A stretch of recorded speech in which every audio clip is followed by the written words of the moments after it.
పెద్ద పాపాలకు దూరంగా ఉండండి. చిన్న పాపాలను అల్లాహ్ క్షమిస్తాడు. చిన్న పాపాలు నిరంతరం పెద్ద పాపంగా మారితే ఓహ్! నిజమైన పశ్చాత్తాపంతో అల్లాహ్ పెద్ద పాపాలను క్షమిస్తాడు. 1 షిర్క్ సహచరులు లేదా అల్లాహ్ భాగస్వాములు. లేదా 2 హత్య మానవుడిని చంపడం. 3 మంత్రవిద్య చేతబడి మంత్రవిద్య. లేదా 4 ప్రార్థన చేయకపోవడం. 5 జకాత్ ఇవ్వకపోవడం నిసాబ్ కంటే ఎక్కువ పొదుపు చేసిన తర్వాత. 6 రమదాన్లో ఉపవాసం ఉండకపోవడం ఎవరికోసం ఉపవాసం తప్పనిసరి. 7 పెద్దల ముస్లిం హజ్ చేయకపోవడం. దీన్ని నిర్వహించడానికి ఆరోగ్యం మరియు సంపద ఎవరి వద్ద ఉంది.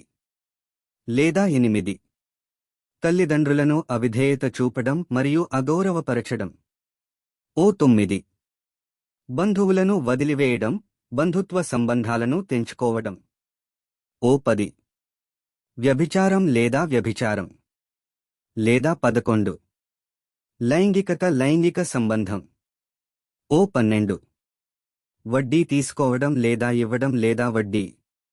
13 ఒక అనాథ యొక్క ఆస్తి మరియు సంపదను తప్పుగా వినియోగించడం. 14 అల్లాహ్ లేదా ప్రవక్త ముహమ్మద్ గురించి అబద్ధం చెప్పడం. లేదా 15 యుద్ధభూమి నుండి పారిపోవడం. 16 పాలకుడు తప్పు చేయడం, మోసం చేయడం లేదా అణచివేయడం. లేదా 17 అహంకారం చూపడం. 18 తప్పు భరించడం సాక్ష్యం. లేదా 19 మద్యం సేవించడం, మత్తు పదార్థాలు సేవించడం. లేదా 20 జూదం. 21 ఒకరిని శపించారని మరియు వ్యభిచారం లేదా వ్యభిచారం చేసినట్లు నిర్దోషిగా ఆరోపించడం. 22 యుద్ధ వ్యర్థాల నుండి దొంగిలించడం, యుద్ధ దోపిడీ, ముస్లిం నిధులు లేదా జకాత్. లేదా 23 దొంగిలించడం. లేదా 24 హైవే దోపిడీలో పాల్గొనడం. లేదా 25 తప్పుడు ప్రమాణం చేయడం లేదా తప్పుడు సాక్ష్యం ఇవ్వడం.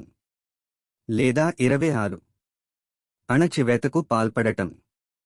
లేదా 27 చట్టవిరుద్ధమైన పన్నులు విధించడం. 28 చట్టవిరుద్ధంగా సంపాదించిన సంపదను వినియోగించడం. లేదా 29 ఆత్మహత్యకు పాల్పడటం. లేదా 30 తరచుగా అబద్ధం చెప్పడం. లేదా 31 అన్యాయంగా తీర్పు చెప్పడం. లేదా 32 లంచాలు ఇవ్వడం లేదా అంగీకరించడం. 33 స్త్రీలు పురుషుల వలె లేదా పురుషుల వలె కనిపించడం. 34 తన భార్యను వ్యభిచారం చేయడానికి అనుమతించే పింప్ లేదా వ్యక్తిగా ఉండటం. 35 విడాకులు తీసుకున్న స్త్రీని వివాహం చేసుకోవడం ద్వారా ఆమె మునుపటి భర్తకు చట్టబద్ధంగా వ్యవహరించడం. 36 మూత్ర విసర్జన నుండి తనను తాను రక్షించుకోకపోవడం. 37 క్రియా మంచి పనిలో పాల్గొనడం. 38 ప్రాపంచిక లాభాల కోసం మాత్రమే మతపరమైన జ్ఞానాన్ని సంపాదించడం లేదా దానిని దాచడం. 39 విశ్వాస ఉల్లంఘన. 40 ఇతరులకు వారిపై ఉన్న అభిమానాలను గుర్తు చేయడం. 41 విధిని నమ్మకపోవడం కద్ర. 42 గూఢచర్యం మరియు ప్రైవేట్ సంభాషణలపైకి దూసుకెళ్లడం.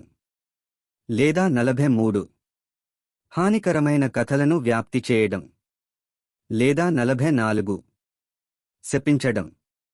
లేదా 45 ఒకరి వాగ్దానాన్ని నెరవేర్చకపోవడం లేదా ఒప్పందాన్ని ఉల్లంఘించడం. 64 అదృష్టవంతులు, సూచకులు మరియు జ్యోతిష్కులపై నమ్మకం. 65 భార్య చెడు ప్రవర్తన లేదా తన భర్త పట్ల తిరుగుబాటు చేయడం. లేదా 48 చిత్రాలు, చిత్రాలు లేదా విగ్రహాలు తయారు చేయడం. 49. తనను తాను కొట్టుకోవడం, ఏడ్చడం, తన బట్టలు చింపుకోవడం, జుట్టు లాగడం మరియు ఇలాంటి పనులు చేయడం వంటివి మూలుగుతూ ఉండటం. లేదా 50. అన్యాయం చేయడం. 51. ఇతరుల వైపు అతిగా ప్రవర్తించడం. 52. హాని చేయడం పొరుగువారు. లేదా 53. ముస్లింలను బాధపెట్టడం, అవమానించడం లేదా దుర్వినియోగం చేయడం. 54. అల్లాహ్ సేవకులను బాధపెట్టడం. 55. తన చీలమండ కింద వస్త్రం ధరించిన వ్యక్తి. 56. పట్టు లేదా బంగారం ధరించిన పురుషులు. లేదా 57. తన యజమాని నుండి పారిపోతున్న బానిస. 58. అల్లాహ్ కాకుండా మరొకరి పేరుతో ఒక జంతువును వధించడం. 59. ఎవరో ఒకరి తండ్రి అని తప్పుగా చెప్పుకోవడం. 60. సత్యాన్ని వెతకడం కంటే ద్రోహం చేయాలని వాదించడం. 61. ఇతరుల నుండి అధిక నీటిని నిలిపివేయడం. 62. మోసం చేయడం లేదా తక్కువ బరువు లేదా కొలత ఇవ్వడం. 63. అల్లాహ్ ప్రణాళిక నుండి సురక్షితంగా ఉండటం. 64. ద్వేషించడం, అల్లాహ్ కరుణ మరియు ఆశ కోల్పోవడం. 65. మసీదులో సంఘంలో ప్రార్థన చేయకపోవడం మరియు చెల్లుబాటు అయ్యే కారణం లేకుండా ఒంటరిగా ప్రార్థన చేయడం. లేదా 66. శుక్రవారం సంఘ ప్రార్థనను చెల్లుబాటు అయ్యే కారణం లేకుండా నిరంతరం తప్పిపోవడం. 67. వారసుడి హక్కులను భిక్షాటన ద్వారా రద్దు చేయడం. లేదా 68. మోసం మరియు చెడు కుట్రలు చేయడం. 69. ముస్లింల శత్రువు కోసం గూఢచర్యం. 70. ప్రవక్త ముహమ్మద్ సహచరులలో ఎవరినైనా దుర్వినియోగం చేయడం లేదా అవమానించడం.